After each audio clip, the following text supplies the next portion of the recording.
Hello friends, welcome to the BLF Academy. Please like, subscribe and share this channel. Hello दोस्तों, कैसे हैं आप सब। आज हम लोग जो चैप्टर पढ़ने जा रहे हैं, जिस चैप्टर को आज हम लोग एंड करने जा रहे हैं, इसके बाद हम लोग कॉमन एरर पे चर्चा करेंगे। तो ये जो चैप्टर है, इस चैप्टर का जो लास्ट टॉपिक है वो नीड और डेयर है। ये नीड और डेयर ये सेमी मॉडल का पार्ट है। इसके पिछले क्लास में हम लोगों ने यूज्ड टू को पढ़ा था। यूज्ड टू के बाद हम लोग नीड और डेयर की चर्चा कर रहे हैं। नीड और डेयर को हम लोग क्लियर करेंगे कि नीड और डेयर को हम लोग कैसे पढ़ेंगे। सबसे पहले समझना, यहाँ पे मैंने दो वर्ड लिखा है, एक नीड लिखा और एक डेयर लिखा। NEED नीड और DARE डेयर, डेयर लिखा। तो नीड जो वर्ड दिया गया है, नीड का मतलब होता है आवश्यकता होना। नीड का मतलब क्या होता है? आवश्यकता होना। और डेयर का मतलब जो होता है, डेयर का मतलब होता है साहस करना। डेयर का मतलब क्या होता है? साहस करना। सबसे पहली जो बात है, इंपॉर्टेंट बात, जिसको कि मैं आपको समझाने जा रहा हूं, जो आपके जेहन में होनी चाहिए, कि ये दो तरह से काम करता है। एक तो ये मॉडल वर्ब की तरह काम करता है और दूसरा किसके तरह काम करता है? मेन वर्ब की तरह काम करता है। पहला काम इसका मॉडल वर्ब की तरह है और दूसरा काम इसका मेन वर्ब की तरह है। लेकिन उससे पहले थोड़ा सा मैं जानना चाहूंगा, आप समझिएगा। अगर सपोज करिए कि आपका नीड है या आपका डेयर है और इसका फंक्शन अगर मॉडल वर्ब की तरह है, किसके तरह है? मॉडल वर्ब की तरह है। अगर नीड और डेयर का फंक्शन मॉडल वर्ब की तरह है, तो जाहिर सी बात है इसके बाद जो आने वाला वर्ब होगा वो क्या लगेगा? V1 लगेगा। नीड और डेयर के बाद जब ये मॉडल वर्ब के रूप में काम करेगा तो इसके बाद हमेशा और हमेशा क्या लगेगा? V1 लगेगा। एस या ईएस नाम का कोई कॉन्सेप्ट इसके अंदर काम नहीं करेगा। एस या ईएस नहीं लगेगा। लेकिन ध्यान दीजिएगा, अगर हमारा नीड और डेयर ये हमारा मेन वर्ब की तरह काम करता है, किसकी तरह काम करता है? मेन वर्ब की तरह, तब ऐसी स्थिति में इसके साथ V1 लग सकता है, V2 लग सकता है, V3 लग सकता है, V5 लग सकता है, लेकिन V4 का प्रयोग इसके साथ नहीं होगा। यह सिस्टम सही है। एक बार फिर समझना, जब नीड और डेयर का प्रयोग मेन वर्ब की तरह करोगे तब इसके साथ V1 लगेगा, V2 लगेगा, V3 लगेगा, V5 लगेगा, V4 का प्रयोग नहीं होगा। एक जो और इंपॉर्टेंट बात है, जो टेंस के दौरान आप लोग पढ़ते हैं या पढ़े हैं या मैंने भी बताया है, कि अगर डू, डज या डिड, ये तीनों में से कोई भी, हालांकि यहां पे डू और डज जो आप देख रहे हो, डू और डज, ये डू और डज जो है ये आपको प्रेजेंट इंडेफिनिट टेंस में प्रयोग किया जाता है। किसमें प्रयोग किया जाता है? प्रेजेंट इंडेफिनिट टेंस में। और यहां जो डिड तुम देख रहे हो, इसका प्रयोग किया जाता है पास्ट इंडेफिनिट टेंस में। किसमें प्रयोग किया जाता है? पास्ट इंडेफिनिट टेंस में।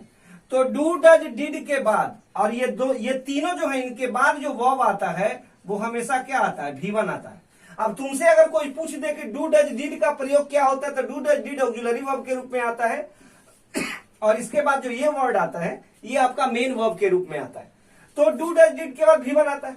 अब यहां समझना है कि डेयर और नीड अगर मॉडल वर्ब है तो V1 लेगा, और अगर डेयर और नीड अगर मेन वर्ब है तो V1, V2, V3 और V5 लेगा। अब आते हैं इसके यूजेज पे कि कैसे हम लोग इसको यूज करेंगे। तो सबसे पहले एक बात समझ लेना कि मैंने अभी बोला, अभी जो मैंने यहां पे हेडिंग डाला, NEED नीड, नीड का मतलब क्या बोला? इसका मतलब मैं बोला आवश्यकता होना। गौर से जरा देखना, इसको मैंने क्या बोला? आवश्यकता होना। तो नीड का मतलब होता है आवश्यकता होना। अभी आवश्यकता होना नीड का मतलब होता है। तो नीड का इस्तेमाल जब हम टेंस के रूप में करेंगे, जब किस रूप में करेंगे? नीड को जब हम मेन वर्ब के रूप में यूज करेंगे और टेंस में करेंगे, तब इसके साथ V1 भी होगा, V2 भी होगा, V3 भी होगा और V5 भी होगा। जैसे सेंटेंस हमें बनाना है कि मुझे, जैसे सेंटेंस बनाते हैं कि मुझे कुछ पैसों की, जरा गौर से बोर्ड पर देखिएगा, जरूरत है। मुझे कुछ पैसों की जरूरत है। अब देखिए यहां पे आई लगाया, आई के साथ क्या लगता है? V1 लगता है ना। आई के साथ क्या लगता है? V1।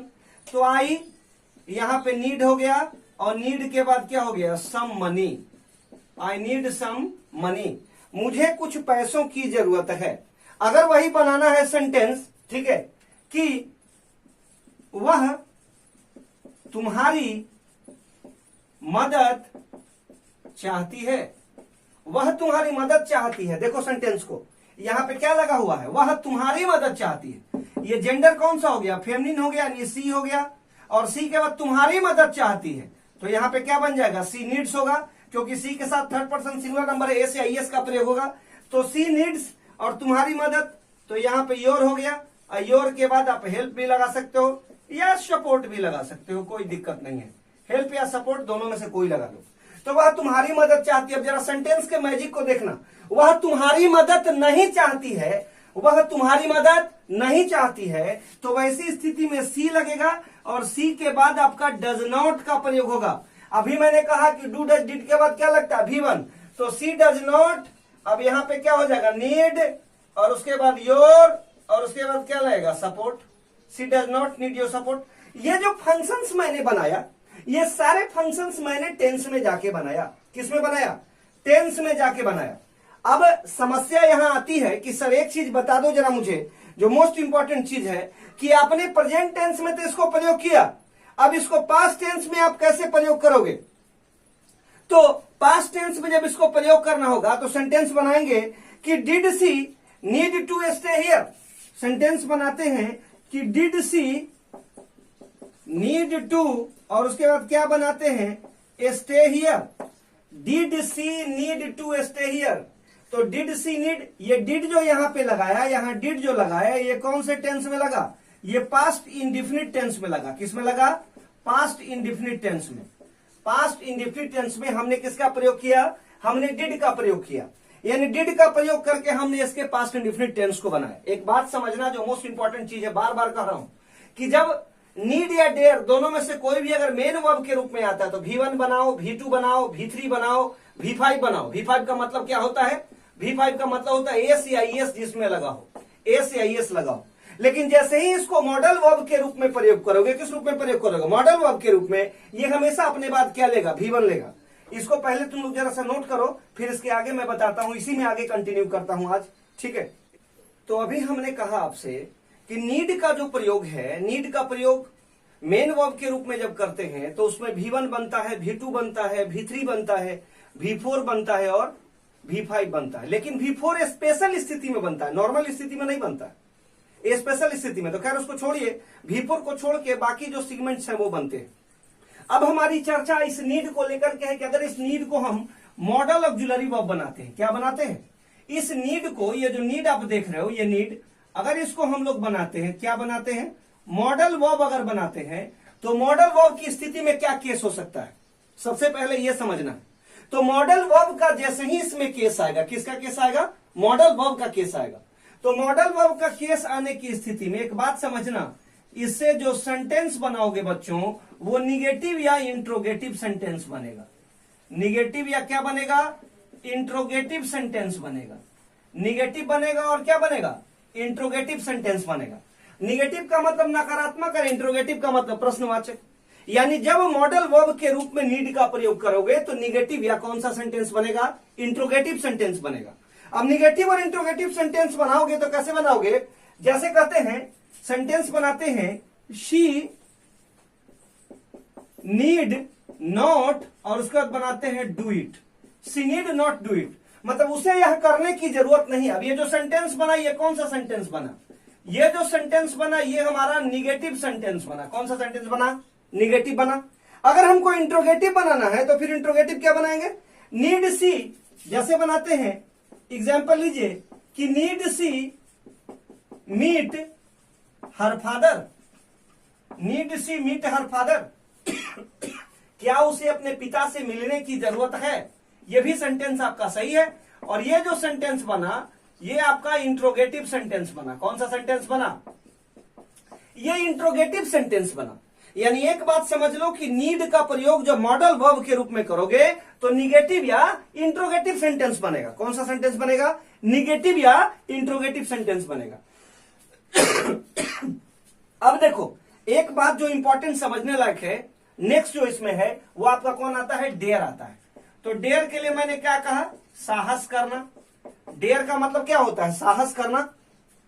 अब देखो डेयर का भी प्रयोग, डेयर के साथ भी सेम फंडा है। फंडा क्या है कि जब डेयर का प्रयोग मेन वर्ब के रूप में करोगे, सपोज करो यहां पे हमने डेयर लिखा और डेयर का कैरेक्टर किसका है, मेन वर्ब का कैरेक्टर है। जब इसका मेन वर्ब का कैरेक्टर है तो इसका V1 भी आ सकता है, V2 भी आ सकता है, V3 भी आ सकता है, V4 भी आ सकता है, V5। लेकिन ये V4 जो है ये स्पेशल कंडीशन में आएगा। किस कंडीशन में आएगा, स्पेशल कंडीशन में आएगा, नॉर्मल कंडीशन में नहीं आएगा। अब बोलोगे सर स्पेशल कंडीशन में कैसे आएगा, जैसे यहां पे लिखते हैं ए डेयरिंग पर्सनालिटी, जरा गौर से देखना, ए डेयरिंग पर्सनालिटी। ए डेयरिंग पर्सनालिटी जो हमने लिखा, यहां पे जो डेयरिंग वर्ड देख रहे हो ये कौन सा वर्ड है, ये एडजेक्टिव हो गया। और यहां पे आपका पर्सनालिटी क्या हो गया, नाउन हो गया। और यहां पर ये जो हो गया ये आपका आर्टिकल हो गया ना, article plus adjective plus noun. Article का कितना नंबर रूल है ये, तो ये 2 नंबर रूल है। आर्टिकल का कितना नंबर रूल है, ये 2 नंबर रूल। तो ये डेयरिंग पर्सनालिटी बना। अब एक बात जो समझने लायक है कि अगर इसको V1, V2, V3 में अगर यूज करते हो तो कैसे यूज करते हो, तो जैसे यहां सेंटेंस लेते हैं कि मैंने उसे मूर्ख कहने का साहस किया। जरा गौर से देखना, मैंने उसे मूर्ख कहने का साहस किया। ये सेंटेंस पास्ट इंडेफिनिट में है, तो बनाएंगे आई डेयर्ड, ठीक है, हिम कहता है आई डेयर्ड, मैंने बनाया आई डेयर्ड, और डेयर्ड के बाद क्या हो जाएगा, आई डेयर्ड के बाद to call him, I dared to call him, I dared to call him a fool. A क्या, फूल। मैंने उसे मूर्ख कहने का साहस किया। ये हमने पास्ट इंडेफिनिट में बनाया। ये किस में बना, ये जो सेंटेंस हमारा बना, ये जो सेंटेंस, ये सेंटेंस हमारा किस में बना, पास्ट इंडेफिनिट टेंस में बना। किस में बना, पास्ट इंडेफिनिट टेंस में, ठीक है। अब देखो अगर हमको प्रेजेंट में बनाना है, जैसे कहते हैं प्रेजेंट में बनाना है और निगेटिव बनाना है, जैसे कहते हैं प्रेजेंट में बनाने के लिए, ठीक है, कि वह तुमसे बात करने का साहस नहीं करती है। ये जैसे लिख सकते हो, वह मुझसे बात करने का साहस नहीं करती है। जरा गौर से बोर्ड में देखना, वह मुझसे बात करने का साहस नहीं करती है। तो इसका क्या बनेगा, she does not dare to, ठीक है, she does not dare to talk to me, talk to me. वह मुझसे बात करने का साहस नहीं करती है। अगर इसे हमें इंट्रोगेटिव बनाना है, कौन सा सेंटेंस बनाना है, इंट्रोगेटिव बनाना है, तो इंट्रोगेटिव बनाने के लिए हमें क्या करना होगा, इंट्रोगेटिव अगर बनाते हैं तो बनाते हैं डज शी, जरा गौर से देखेगा, डज शी, ठीक है, dare, does she dare speak against, ठीक है, speak against you, does she dare speak against you. क्या वह तुम्हारे खिलाफ बोलने का साहस करती है, क्या वह तुम्हारे खिलाफ बोलने का साहस करती है। आप एक चीज देख रहे हैं, यहां पे भी डज लगा हुआ है, यहां पे भी डज लगा हुआ है, इन दोनों जगहों पर यहां पर V2 लगा हुआ, यहां पे क्या लगा, V2 लगा है। यहां पर आपका क्या है, ये V5 का कॉन्सेप्ट हो गया, ये भी किसका कॉन्सेप्ट हो गया, V5 का कॉन्सेप्ट हो गया। यानी अभी तक का जो भी इस्तेमाल मैंने डेयर को लेके किया वो मेन वर्ब के रूप में किया। किस रूप में किया, मेन वर्ब के रूप में।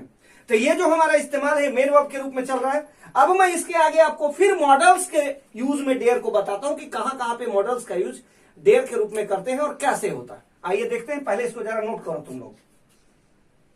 अभी हम लोगों ने देखा कि जो है डेयर का यूज हम लोगों ने मेन वर्ब के रूप में किया, डेयर का यूज हम लोगों ने किस में किया, मेन वर्ब के रूप में किया। लेकिन जब डेयर का प्रयोग मॉडल वर्ब के रूप में करेंगे तो मॉडल वर्ब के रूप में डेयर का क्या फंक्शन होगा, तो जो फंक्शन नीड का था वही फंक्शन डेयर का भी है। यानी डेयर भी जब मॉडल वर्ब के रूप में आएगा, ये जो डेयर आप देख रहे हो ये जब आपको मॉडल वर्ब के रूप में आएगा तो मॉडल वर्ब के रूप में ये 2 तरह के सेंटेंस बनाएगा। एक आपको बनाएगा निगेटिव और दूसरा कौन सा बनाएगा, इंटेरोगेटिव। दूसरा कौन सा बनाएगा, इंटेरोगेटिव। यानी जब डेयर या नीड का प्रयोग मॉडल वर्ब के रूप में करोगे तो ये निगेटिव या इंट्रोगेटिव सेंटेंस बनाएंगे। और जब ये निगेटिव या इंट्रोगेटिव सेंटेंस बनाएंगे इनके बाद हमेशा वर्ब कौन सा चलेगा, V1 चलेगा। कौन सा वर्ब चलेगा, V1 चलेगा। जैसे एग्जाम्पल के तौर पे अगर हम लोग लेते हैं तो लिखते हैं जैसे कि सी डेयर नॉट, जैसे है एग्जाम्पल लेते हैं कि he dare not go there without your permission. ध्यान से देखिएगा, योर परमिशन सेंटेंस सही है। कहता है he dare not go there, he dare not go there. अगर ये मॉडल वर्ब नहीं होता तो यहां डज नॉट डेयर लगता ना, यहां पर क्या लगता, डज नॉट डेयर लगता, लेकिन यहां पे क्या लगा, डेयर नॉट लगा है। यानी इस मॉडल के बाद नॉट का प्रयोग किया और यहां पर क्या प्रयोग किया, V1 का। यहां देखिए, यहां इसका फंक्शन किसका हो गया, तो इसका ये फंक्शन मॉडल का हो गया, इसके बाद क्या लगा, V1 लगा। तो he dare not go there without your permission, यानी उसके पास बिना तुम्हारे परमिशन का वहां जाने का साहस नहीं है। तो जाहिर सी बात है ये सेंटेंस किस में बना, ये सेंटेंस हमारा किस में बना, तो ये बना निगेटिव सेंटेंस बना। कौन सा सेंटेंस बना, निगेटिव सेंटेंस बना। अब अगर हमको इंट्रोगेटिव बनाना है तो इंट्रोगेटिव हम कैसे बनाएंगे, जैसे एग्जाम्पल के तौर पे लेते हैं dare he talk to you, क्या उसके पास तुम्हारे से बात करने का साहस है। ये सेंटेंस आप क्या देख रहे हैं, ये सेंटेंस आप देख रहे हैं कि ये जो सेंटेंस बना ये इंट्रोगेटिव बना। कौन सा बना, इंट्रोगेटिव सेंटेंस बना। तो ये जो सेंटेंस बच्चों इंट्रोगेटिव बना, यहां पे जो ये डेयर देख रहे हो, ये डेयर किस रूप में आया है, यहां भी आपका ये डेयर मॉडल के रूप में आया है। क्योंकि अगर ये मॉडल के रूप में नहीं आता, मेन वर्ब के रूप में आता, तो चाहे यहां पे डू डज लगाते प्रेजेंट इंडेफिनिट के लिए, या हम यहाँ पे किसको लगाते, पास्ट इंडेफिनिट के लिए हम लोग डिड का प्रयोग करते। ना तो यहाँ पे डू है, ना तो यहाँ पे डज है, ना ही यहाँ पे डिड है। जाहिर सी बात है डेयर खुद आया हुआ है, तो जब डेयर खुद आया हुआ है तो यहाँ पर क्या होगा, यहाँ पर आपका जो है, यहाँ आपका जो है मॉडल के रूप में आया है। अब देखिए, तो इस तरह से हमने जाना कि डेयर और नीड का प्रयोग मेन वर्ब के रूप में भी करते हैं और मॉडल वर्ब के रूप में भी करते हैं। अब देखिए, मॉडल वर्ब का एक मोस्ट इंपॉर्टेंट चीज है जिसको बोलते हैं, जिसको हेडिंग हम बना सकते हैं सम इंपॉर्टेंट रूल्स।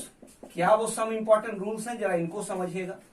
देखिए, एक सेंटेंस में सबसे पहले समझ लेना, एक सेंटेंस में दो मॉडल्स का प्रयोग एक साथ नहीं होता है। एक सेंटेंस में दो मॉडल्स का प्रयोग एक साथ कभी नहीं होता। रूल नंबर 1 क्या है कि एक सेंटेंस में दो मॉडल्स का प्रयोग, ठीक है, एक साथ नहीं करते हैं, एक साथ नहीं करते हैं। जैसे यहां सेंटेंस लिखते हो कि you should must go there. जरा सेंटेंस को देखना, सेंटेंस में ब्लंडर है। क्यों ब्लंडर है, यहां देखो, यहां पर भी मॉडल है, यहां पर भी मॉडल है और यहां पर भी मॉडल है। ये मॉडल 1 हो गया, ये मॉडल 2 हो गया। तो एक सेंटेंस में एक साथ दो मॉडल का प्रयोग किसी भी हालत में नहीं होगा। अगर करते हो तो वो क्या हो जाएगा, गलत हो जाएगा। एनी हाउ वो गलत होगा।